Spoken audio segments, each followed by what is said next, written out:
Paltrocast. Garry, aside from having to talk to this guy, good day for you so far? Yes, it's a beautiful, sunshiny day here in Florida where I live. So, yeah, it's great. I'm getting ready to go out next week, starting up again after a little break. So, Got it. yeah, I'm excited. Well, there's a new record to talk about. Before I get to that, I'm going to be a little selfish here and say my wife and I are tomorrow going to Fredericton, Canada for the Harvest Music Festival. Is that a festival that you ever played in your career? Where is it at? And I could tell you that. Where is the festival? In Fredericton, so we're also That's going to St. uh, Andrews. New. Yeah. Um, we. I'm not sure we ever played that festival. When we played the Maritimes, we mostly played the hockey arenas with boards on the ice. That is the most Canadian sentence I've ever heard. But anyway, the new record. When did you actually finish it? We finished it late August, early September of last year. We went up to um, Canada, just north of Toronto, to a little village there called Singhamton, and at a studio called Villa Sound, we cut the record. Also, did one of the videos in the backyard in between cuts. The King was done in the backyard there at the house that the studio is in. So, kind of, we had a great time for about 8 or 9 days. Hmm. People Around Me is the single that people saw the video from before it came out, I believe. Did you know that that was a single when you were putting that one together? Um, what we've done, this is a whole new world for us. We're a radio band. We come from the radio era. That's not really how you promote music today. We have the internet now. And when we did the album, we decided that we would release a video with every single that was released, and they're all being released as singles with the video. So I think there's 4 videos up on our social now, and one to come next week, I believe. Spaces, I think, is coming out next week. Um, Got it. so so that's going to be our trend, I think, in the future. And actually, Darren, as we speak, we're working on the new album. We're putting it together right now. Wow. Okay. Well, the album title, pardon my lack of French here. I speak Spanish. I don't speak French. Is it Plain d'Amour? How do you say that? The pronunciation would be Plein d'amour, I'm ignorant. You see, the which, ignorant Americans with their lack of French. which is the phrase means full of love, and that's kind of I guess, the message of the album. There was a great band from over the pond that once said, "All you need is love." Huh.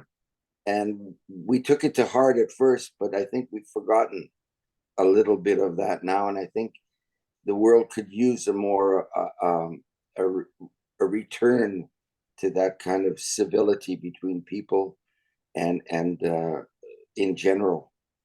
Well, that's nothing new from the Guess Who because American Woman was an anti-war song that I don't know if everybody realizes was an anti-war pro-peace song.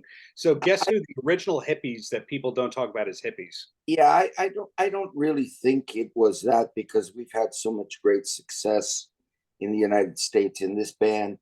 I think it was more a group of guys coming from a little town of 400, 500,000 people in Winnipeg, all of a sudden touring in the States from 1965, looking at the Vietnam War, looking at what we saw when we traveled. And I don't, the song was never written, but I think we we were taken aback at what was going on, because we didn't have those things going on in Canada, in Winnipeg at that time. Right. Winnipeg, I believe the equivalent of being knighted in Winnipeg is the buffalo head. Is that what it's called? Do you have the buffalo head honor? If not, let's start the campaign, Garry. But I do have a Red River cart, which was an award that they gave out, and I have obviously a citizenship award from Winnipeg, which goes back many, many years. It's up on my wall. I'm looking at it right now. I don't And, blame you. I mean, Winnipeg changed the world, not just with music, but professional wrestling, because so many wrestling greats were from there as well. well, I remember Saturday night watching television after the hockey game from Toronto, and on came wrestling. So you're correct. It was a big deal there. But Winnipeg was a hot when we were making our bones in music in Winnipeg. It was a hotbed of bands. I mean, it really was. Neil Young was living there. Mhm. My brother was playing in a band called Neil Young and the Squires. So yeah, it was amazing to have that many bands, because there was high school dances and there were no record DJs. It was live bands everywhere. Wherever there was music or dances, it was all live bands in Winnipeg. Well, back to this new record, though, the album cover, the art is very striking. When in the process did that come along? Well, it's the artist that did that has done albums for Yes and many great artists, and I kind of, I guess somebody in the band suggested that we have him, if he would like to do an album cover for us, and he loved the album, and so that's how it came about. I ordered an album online, and I just got the two vinyl copies, and they're quite spectacular. I must say, I was really impressed. It's very striking because it's brightly colored. It's almost a painting that you'd expect to see on somebody's wall, except the Guess Who logo on there. Yeah, it's a work of art, really, and that's, I I can't pronounce the guy's name that did it, but he's a great artist. I mean, if you look at his stuff, it's amazing, and it was a kind of the perfect marriage for this album cover, taking us back to a former time in the world. So, and that's kind of the album. It is fresh and yet it's old. It's got a new take on the music that we grew up listening to, from the Beatles and the Stones and Queen and the Eagles and all of the great artists that we grew up admiring, their music. It's kind of reflective of that. Well, kudos also goes to you for the current lineup of the Guess Who. I say that because you have a bunch of people who could shred but choose not to. They're harnessing their talents. Like if you look at Michael's work in Whitesnake, or you look at what Derek is capable, etc. What was it that made you bring in Michael, for example? Were you familiar with him from his work in Whitesnake? Well, Michael played on the last album, which was "The Future Is What It Used to Be." In fact, there's a great story about that. He was on tour with Whitesnake in Japan, and he flew direct from Tokyo to the studio in Nashville, to Blackbird Studios. He came right into the studio and cut it with us, the album. He had no sleep. He was just like falling asleep in the control room in between cuts. And so once we had him on that album, we knew that he was a great fit for the band. I mean, he's a very talented. I know, metal. We had Rudy Sarzo in the band at one point, Yeah. and these are all, as you said, from metal backgrounds, but they grew up listening to our music when they were learning to play. I mean, Rudy will tell you that listening to the Guess Who was like the soundtrack of his life, when he started playing in Miami. So these guys are well schooled in all kinds of music and really do love all kinds of music. And the Guess Who is kind of an eclectically different band. If you listen to our albums, aside from the singles, you'll see that there's kind of a jazz cut on every album, and maybe a country sounding tune, or that's just who we were, because we listened to, and this group of musicians also in this band now listen to the same music that the original guys in the band listened to. So there's a common thread in the writing, in the playing, and the ability to play different kinds of music. That makes sense. Derek is somebody I've never interviewed. I've interviewed his wife, Sass, just a few times. Has Sass ever come out on stage with the Guess Who? Not that I can recall, but I'm trying to get her to sing on a couple of the cuts of the album. I would love to have her sing with Derek. Would be, I think, an incredible thing. There's a little surprise on this album. You can hear her somewhere. You have to listen for it though. Okay, I need to pay a little more attention. And new album aside, Guess Who doesn't stop touring. I see you have the 4 nights coming up in Park City, Utah, which is one of my favorite cities. When somebody sees you at a theater kind of show like that, is it like a 90 to 120-minute set of hits and then the new album? Yes. We're playing a lot of PACs now, which are performing arts centers. This band is made for that venue, for that sort of venue. Because of the repertoire of the band, goes from Undone, which is a jazz tune, to American Women, which is like a Zeppelin kind of song, you know. So and These Eyes and No Time in Between, and we're doing half the new album on stage. We're doing 4 out of the 8 cuts on stage, so that's what you will see. And you mentioned Park City, Utah. We're going to be doing 4 nights there. We're doing a live album there as well. Oh, you're taping at the Egyptian. Yep. Wow. Yeah. Okay. History making, and I'll be sure to tag them in the social media. Well, I've got. I mean, we played there last year, and they booked us immediately after we finished the next day after we finished. They were on the phone calling, and we thought, wow, this could be, as we did live from the Paramount at another old theater in Seattle.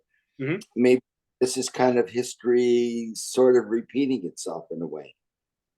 The Egyptian kind of looks like a preserved movie theater in a beautiful way. The concession stand when you walk in, that kind of a thing. So, yeah, exactly. You're a popcorn band. It's amazing.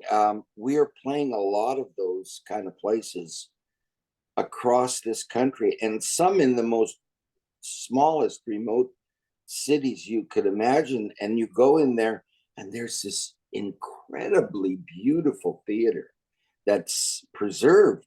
Really, a lot of the towns have taken time to put together a society that has preserved these works of art from a great past history of America. You know, film started in the United States. So hang on a second. Sure. So it's important that we have preserved not only the films that were shown in these theaters, but the actual theaters. I mean, you don't see anything like that anymore. You know, so we're very, very fortunate to be able to play those, and it's a great place for the audience to come and see a concert. The sound is great. The staging is perfect for the band, you know. I love playing them, and we're doing an awful lot of them now. An awful lot in a good way. And I've got one question for you before I let you go. And this sounds like a clickbaity question, but this is a fan question. So one of my favorite bands of all time is Van Halen. And Van Halen, before they became very prominent, was a cover band playing 5 sets of 45-minute cover sets a night. And so you look up the bands that they were covering, and I believe the Guess Who was in there. So when I interview classic rock greats, such as yourself, I ask, hey, did Van Halen ever call you to thank you, or you run into them, or that kind of a thing? And the answer is almost always yes. Like Mark Farner from Grand Funk told me a story. Everyone kind of has that sort of, oh yeah, I ran into Eddie and he said, thank you, we used to cover your song, etc. Were you ever thanked or reached out to by Eddie or Dave? No, I can't recall that. However, I was on the 5150 tour with BTO as we opened for them on that. I was on the BTO Reunion in the mid 80s. and that was the first tour Sammy Hagar did with them. They were great guys. They every night they came, you know, before they went on after our set, came into the dressing room, thanked us, said the band was great, you know. So kind of that's the only and I can't remember. It's very unusual for a band who starts out to ever play with the people that songs that they, you know. I mean, we started playing Beatles, Buddy Holly, the the Beach Boys. Fortunately, in our once we got up there, we got to play with some of these people in shows. Once we had a few hit records, that doesn't happen all that many times. So I had no idea that Van Halen would be doing that. But great, that's great to hear that somebody that is that good of a band was actually playing our material. And I think that's you've given me an inspiration right now. So thank you very much. I have to dig to see if it was American Woman that they were covering or which Guess Who song. But Yeah. was the 5150 tour, before I let you go, was that a career highlight? Was that a specifically memorable tour for you? Yeah, because it was long after the initial success of the Guess Who. I mean, the Guess Who broke up in 1975, the original band. And when Randy asked me to do the BTO Reunion, and they were opening for Van Halen on that tour, I was thrilled, you know, to be back. I was playing with Burton Cummings in the trio. He had a trio at one time. I played with him in his big band, and then his trio.